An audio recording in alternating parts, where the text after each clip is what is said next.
పరమేశ్వరుడి మీద ఒక పాట రాశాను. ఈ పాట ఒక పరమాద్భుతం.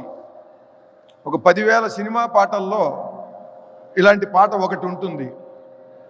ఉదాహరణకి 2012లో వచ్చిన దమరుకం సినిమా తర్వాత మళ్ళీ అంత అద్భుతంగా శివుడి మీద వచ్చినటువంటి పాట ఇది. అంటే 13 సంవత్సరాల్లో సుమారుగా ఒక 8 నుంచి 10,000 పాటలు మన చలనచిత్ర పరిశ్రమ నుంచి బయటకు వస్తే ఇటువంటి పాట మళ్ళీ 13 ఏళ్ల తర్వాత ఒక 7-8 వేల పాటల తర్వాత ఒక పాట వచ్చింది.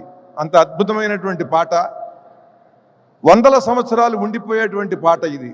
ఎక్కడ కోటి దీపోత్సవాలు జరిగిన, శివరాత్రి లాంటి పండుగలు వచ్చిన మొత్తం భారతదేశం అంతా అన్ని భాషల్లో ప్రతిధ్వనించేలాగా పరమాద్భుతంగా దీనికి సంగీతం సమకూర్చాడు దేవిశ్రీ ప్రసాద్ గారు. మొట్టమొదటిగా ఆయనకి నా హృదయపూర్వకమైన ధన్యవాదాలు తెలియజేస్తున్నాను.